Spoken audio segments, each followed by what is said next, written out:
So, guys, Mr. Ugochinyere has come out to accuse Wike of destroying opposition parties so as to favor the APC. Wike claims he's a PDP member, but guess what? He's working totally for the APC. If you think the battle that is raging in Rivers State is about any other thing, you are making a big mistake. It's all about 2027. So, Wike wants to have a bigger and a greater influence over the people of Rivers so that when 2027 presidential election comes, he will be able to play key roles, and then he'll come out to tell you that he's the one that delivered the state to the APC, he's the one that helped them to win the election, and then he'll be given juicy position for another second compensation. So because for Tinubu, it's all about if you work, you get paid. For those of them that he feels labored for him, possibly help in rigging the election or in any way for him to be declared winner, those people will be given more juicy position. And for those who just did anyhow, they will equally be given anyhow position. So Wike is battling for his future relevance in politics. Wike is fighting to still be on stage. Because if after this 2027, and he does not work, as in he did not deliver Rivers State to Tinubu might not even look at him again. Tinubu will end up dumping him. And because he doesn't want to be dumped, that is why he is fighting tooth and nail to make sure he takes over Rivers State, and then tomorrow he will come out to make boast that he's the one that delivered Rivers State to the APC, and then APC will have no other reason why they shouldn't give him juicy positions, and that is what this fight is all about. So, guys, I want you to take a look at what Mr. Ugochinyere has got to say. Honestly, he has said it fearlessly. We all know how he speaks. He has come out to say it fearlessly that Wike is busy destroying opposition parties so as to make it favor the APC. Take a look. We are not yet in that level to even ask ourselves whether we are playing opposition role, because we are not yet opposition. We seem to be working for different people and different interests now. So we don't come back to say, realize that we're opposition or restructure ourselves along that opposition line. The way you have opposition in Senegal, in Ghana, in other parts of the West Africa, we're not even up to 10% as an opposition political party. And Nigeria used to be the hotbed of African political activism. But suddenly the PDP cannot play that role as opposition. So we need to ask ourselves, why are we not playing that role as an opposition political party? So those things has happened before we came in, and it keeps happening. So let's leave what happened in the past, or the mistakes some of our founding fathers made.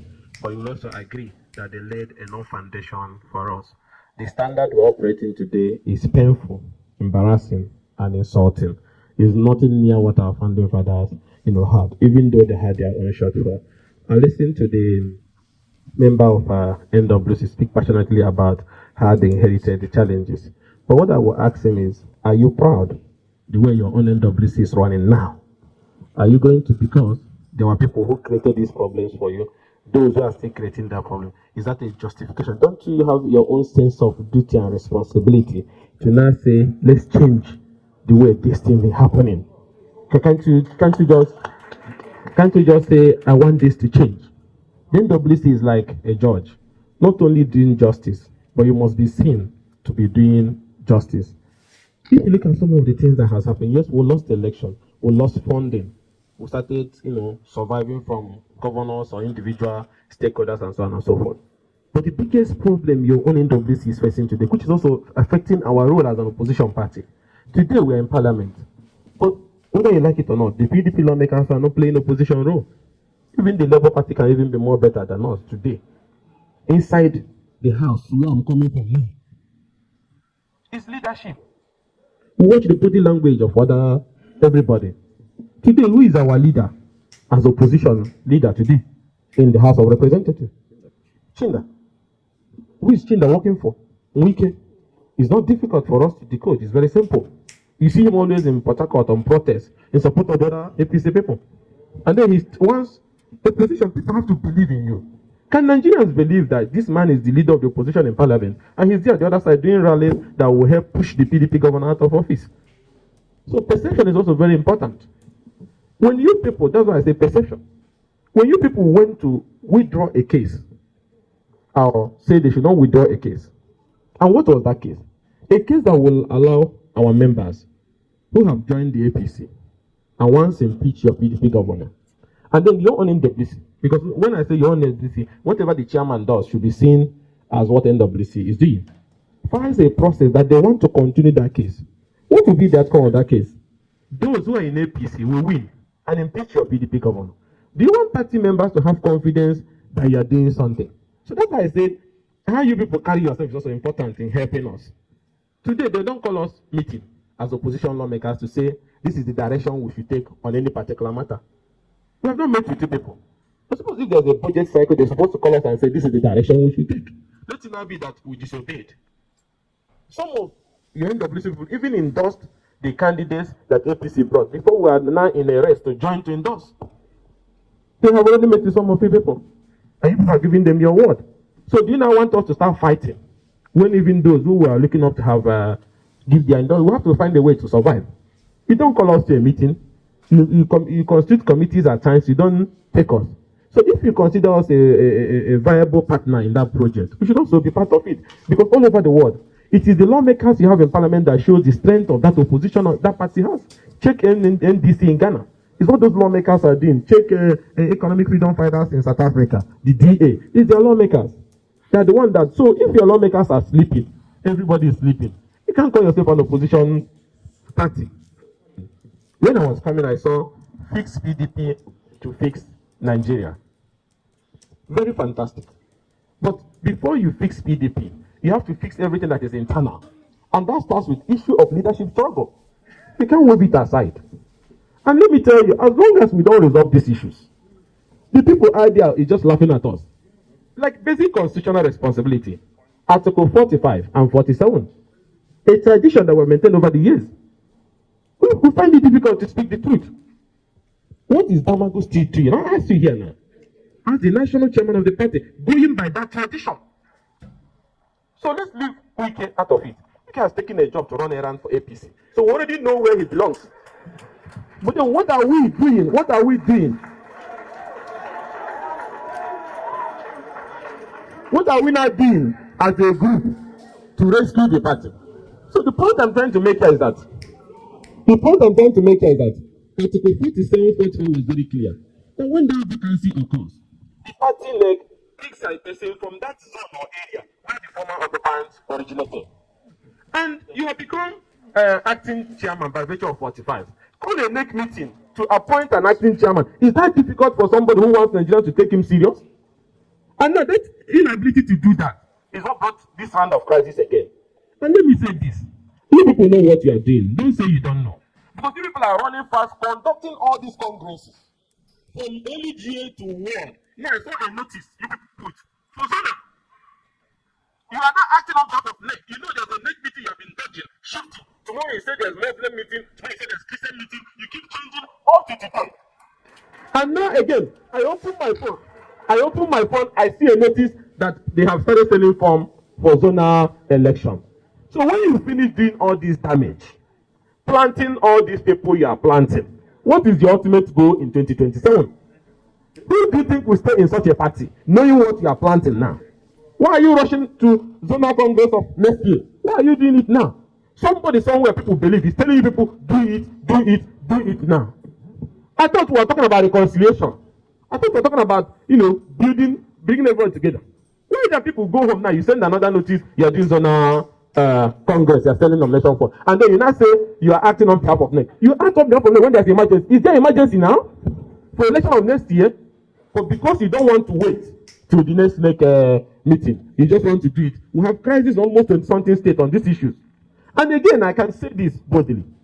You sit in NWC, a man says clearly that he will not want you to win the presidential election. Clearly. There are about 5-6 of them who says it everywhere they go. But you are still giving him the structure. If you say we cannot win a presidential election, why are you people giving them the structure? That is why people believe that people have been bought and sold by Wike. That's why they believe it. Because you need to tell them why. And now, members are decamping in parliament as they are aware. The reason why they are leaving, they feel this umbrella can no longer cover them. So by the time you people finish these things you are doing, in Edo, you saw how the party was. And it was taken away before everybody's own eye. But you saw the role played by all members of the party that you people are also dealing with.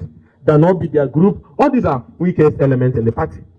Even Findlay that was in that Edo was still at that Edo and supporting what is happening in the party. Making people that hard genuine in all these issues.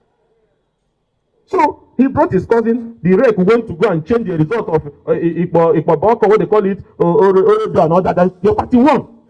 I thought people should be very decisive in dealing with him. But I ask you today, have you people shown any decisive capacity or ability? At least, yes, there's a lot of anti-party in the party, but there's one all of us, every Nigerians know, that has become embarrassing and stupid at the same time. You people know that one. It's just one. Just one. Okay, And even then, you talked about. let's keep it very You simple. talked about Atiku here. It's not just only him. There's other people that have done the same thing. But remember when they did that, they left and went in the other place to do it. Now we have a new version. This one said he's not going to go. He will stay inside and burn it down. There's an element of being a coward in his own, because he's not sure of himself to go into that place where he's working.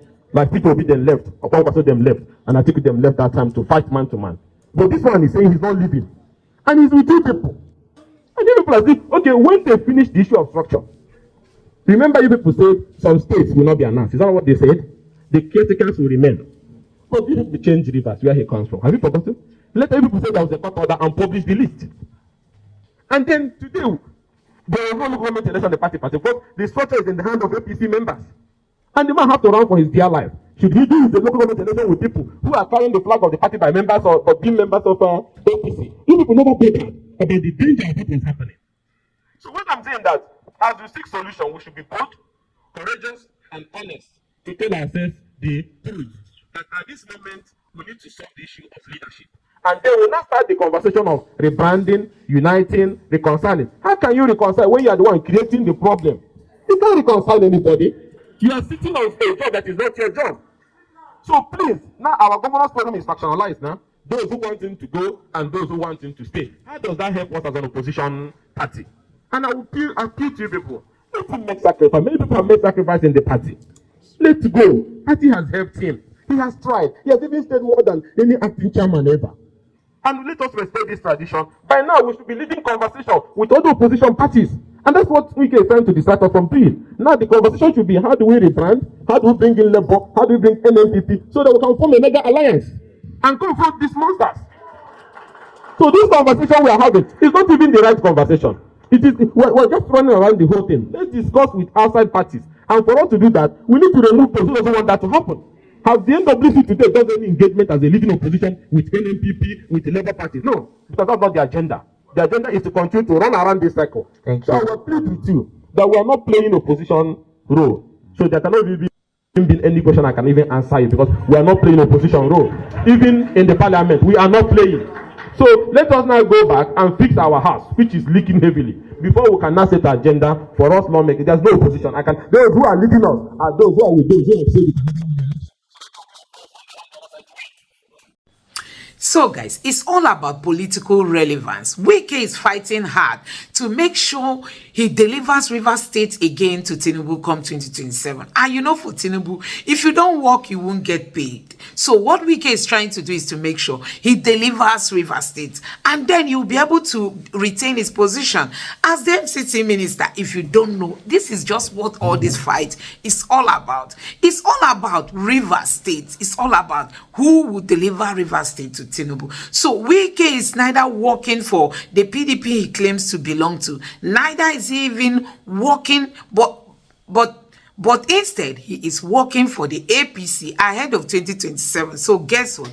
Mr. Ugochinyere has come out to a kind of cry out that Wike is just busy destroying opposition to favor the ruling party. This is just all about 2027 game, because Wike knows that if he's able to deliver, Rivers State to Tinubu, he'll be able to get another juicy position. But if he doesn't deliver, why would Tinubu want to give him another position like the one he's holding now? A position where you'll be told that in short you are the one overseeing the finances of Abuja. You don't even need anybody to check your account. Anyhow you want to use it. So Wike is fighting for his political relevance after now. He's wanting himself to get another better position from Tinubu after 2027 presidential election. And that is why he's doing everything to get that to get on hold on Rivers State. So guys, that is some of the things we keep saying, that these politicians, they keep playing with the lives of the people instead of them to protect the people. Look at what is happening in Rivers. It does not concern them. Their political future is more important to them.